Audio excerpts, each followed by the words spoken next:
안녕하세요, 풋볼 포레스트입니다. 중국 대표팀이 지난 AFC 아시안컵에서 무득점 무승으로 탈락하는 최악의 졸전을 펼치면서 실망스럽게 대회를 마무리했고, 이번 2026 북중미 월드컵 2차 예선에서도 계속된 부진으로 인해 태국의 참여에 의한 어부지리로 간신히 3차 예선에 진출하는 데 성공을 했는데, 중국 대표팀은 이미 많은 귀하 선수를 거느리고 있음에도 불구하고 또 한 명의 선수에 대한 귀하가 논의되고 있고, 많은 중국 축구팬들이 새로운 귀하 선수에 대한 영입을 요구하는 반응들을 보이고 있습니다. 지난 2023 AFC 아시안컵에서 중국 대표팀은 카타르, 타지키스탄, 레바논이라는 충분히 해볼만한 조편성을 받으면서 기대감 넘치게 대회를 시작했었지만, 중국 대표팀은 아시안컵 출전 자체를 처음 하는 최약체팀 타지키스탄 대표팀에게 완전히 밀리는 경기를 펼치면서 실망스러운 0대0 무승부를 거뒀었고, 레바논 대표팀과의 2차전에서는 우레이 선수가 그야말로 최악의 결정력을 보이면서 0대0 무승부, 3차전 카타르 대표팀과의 경기에서는 카타르가 2군급 로테이션 멤버를 끌고 나왔음에도 경기력적으로 처참하게 발리면서 0대1로 패배. 이 대회에서 2포트에 포함이 됐음에도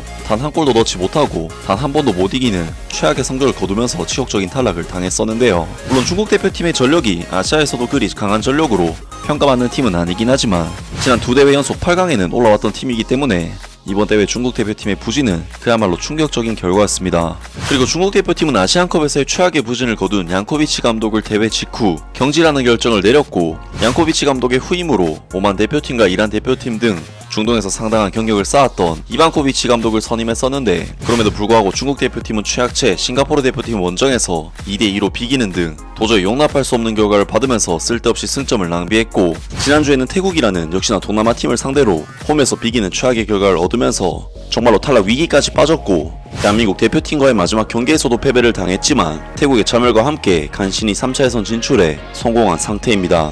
중국 대표팀은 그동안 시진핑 주석의 중국 슈퍼리그에 대한 엄청난 투자로 막대한 자금을 통해 슈퍼스타들을 자국 리그에 데려오고, 중국과는 혈통이 전혀 없는 브라질 출신의 용병 선수들까지 귀화시켜 대표팀에 합류를 시켰음에도 이렇다 할 국제무대 성과가 나오지 않고 있는데, 중국 대표팀은 이미 많은 귀화 선수를 거느리고 있음에도 불구하고 또 한 명의 선수에 대한 귀화가 논의되고 있고, 많은 중국 축구팬들이 새로운 귀화 선수에 대한 영입을 요구하는 반응들을 보이고 있습니다. 6월 10일 생방송 뉴스. 중국 대표팀이 월드컵 아시아 3차 예선에 진출했다. 24세의 창저우 슝즈 오스카 마리투의 귀화 문제가 뜨거운 논의를 불러일으켰다. 오스카는 올해 4월 풋볼 뉴스 지하 연평과의 단독 인터뷰에서 내 얼굴은 콩고의 얼굴이고 내 마음은 중국의 심장이라고 귀화 수용 의지를 밝혔다. 오스카 마리투는 콩고민주공화국 출신의 24세 선수로 센터포워드 역할을 맡고 있으며 키는 182cm이고 주로 사용하는 발은 오른발이다. 2018년 오스카는 연변 푸더에 합류해 중국에서 축구를 시작했다. 2019년 오스카는 산시 장안으로 이적했고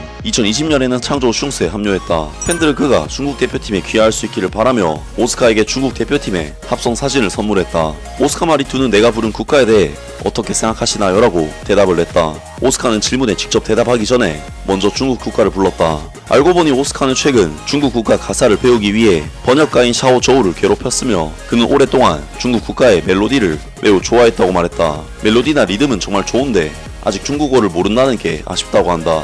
중국 국가를 배우고 싶다. 가슴에 오성 홍기가 새겨진 유니폼을 입고 경기장에서 부를 수 있다면 가장 좋겠고, 그렇지 않다면 내가 직접 부를 것이다. 오스카 마리투는 중국 국가를 중국어로 부르는 법을 배우는 것이 2024년 이루고 싶은 목표 중 하나라고 말했다. 난 운명과 숙명을 믿는다. 물론 많은 일에는 자신의 노력이 필요하지만 운명도 기다려야 한다. 내 사람들이 여기에 있고 난 오랫동안 중국에서 뛰고 싶다. 내 마음도 여기 중국에 있고 누구도 훔칠 수 없다. 난 떠나지 않을 것이다. 내 얼굴은 콩고인이지만 내 마음은 중국인이다. 그러므로 나는 팬들의 바람과 목소리를 알고 있다라고 오스카 마리투는 이렇게 귀화에 대한 입장을 말했다. 라면서 콩고민주공화국 출신의 흑인 공격수 오스카 마리투 선수가 자신은 중국어도 할 줄 모르지만 중국 귀화를 통해 중국 대표팀에서 뛰고 싶어 하며, 중국 축구팬들 또한 오스카 마리투 선수의 귀화를 바라고 있다는 소식이 전해졌습니다. 사실 중국 대표팀에는 이미 스트라이커 포지션에만 에우케송, 알란 까르발류, 페르난지뉴, 베요람 압두에리, 이전 귀화 선수까지 따지면 히카르도 굴라트, 알로이시오까지 정말 셀 수 없이 많고, 여기에 우레이, 장이닝 등 나름대로 국내파 선수들까지 탄탄하게 갖춘 포지션이지만, 실제 국제 무대에서는 브라질 용병들도 부진하고 국내파 선수들까지 모두 부진하기 때문에 또다시 귀화 선수를 모색하는 것으로 보이는데, 정말 이렇게 많은 귀화 공격수들을 거느리고도 또 귀화 선수를 찾는다는 것 자체가 참으로 웃긴 일이 아닐 수가 없는데요. 아무튼 오스카 마리투 선수는 1999년생, 만 24세, 콩고민주공화국 출신의 선수로서 만 19세이던 2018년 중국 2부 리그 연변 푸드에 입단하면서 본격적으로 프로 커리어를 시작한 선수이고, 만 19살 때 중국 2부 리그에서 15경기 10골, 20살 때는 26경기에서 22골을 터뜨리는 미친 활약으로 현재 소속팀인 창조 슝주에 입단해 중국 1부 리그 무대에 도전장을 내민 선수입니다. 다만 오스카 마리투 선수는 중국 1부 리그에서는 2부 리그 시절 보여줬던 파괴력을 보여주지 못하고 있지만, 그래도 많은 공격 포인트를 기록하면서 중국 무대에서 꽤나 입지를 다지고 있는, 실력만 보면 중국 국가대표급 실력인 것은 맞고, 오스카 마리투 선수는 이성 공미와 윙어까지 가능한 자원이기 때문에 현 중국 국가대표팀에 필요한 선수가 아닐까 싶은데, 많은 중국 축구 팬들은 오스카 마리투 선수의 귀하를 상당히 반기고 요구하는 반응들을 보이고 있습니다. 어서 월드컵에서 뛰는 중국 팀을 볼 수 있다면 그들이 모두 흑인이어도 상관없다. 이제 기회를 잡을 수 있는 유일한 방법은 전방에 알란 까르발류, 페르난지뉴, 오스카가 역습을 하고, 국내 선수들은 미드필더부터 수비진까지 수비에만 전념하면서 다른 생각을 하지 말고 그냥 수비만 해줘. 경기장에서의 성적만 놓고 보면 대부분의 국내 선수들보다 더 이상 전성기가 아니었던 알로이시오 등, 페널티킥을 놓친 뒤 구원을 열망했던 페르난지뉴 등 귀하 선수들이 국가를 위해 싸우는 것에 더 가깝다. 이번 시즌에도 꾸준한 활약을 펼치고 있는 타이아스 브라우닝 등, 난 양질의 흑인 선수들을 원한다. 광동 출신 선수는 원하지 않는다.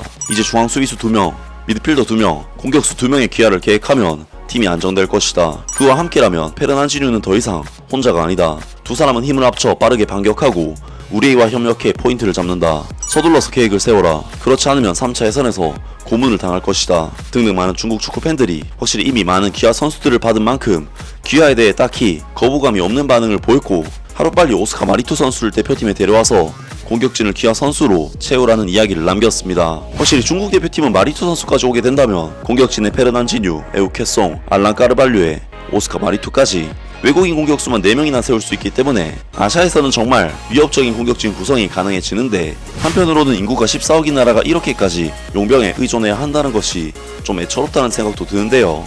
물론 신태용 감독의 인도네시아 대표팀 또한 많은 귀하 선수를 통해 전력을 강화시켰지만, 적어도 그들은 과거 네덜란드와 식민지배 관계로 실제 인도네시아 혈통을 갖춘 선수들을 데려온 것이고, 중국은 아예 용병이라고 불러도 될 정도로 국가적인 정체성은 부족한 것인 만큼 다르다고 할 수 있겠습니다. 하지만 중국 대표팀은 귀하 선수들을 여러 데려오고도 번번이 효과를 보지는 못합니다. 과연 중국 대표팀이 3차 예선에서는 어떤 모습을 보이게 될지 앞으로의 경기도 기대를 해보겠습니다. 아무튼 오늘 영상은 여기까지고요. 영상 재밌게 보셨다면 구독과 좋아요 그리고 댓글 부탁드립니다. 감사합니다.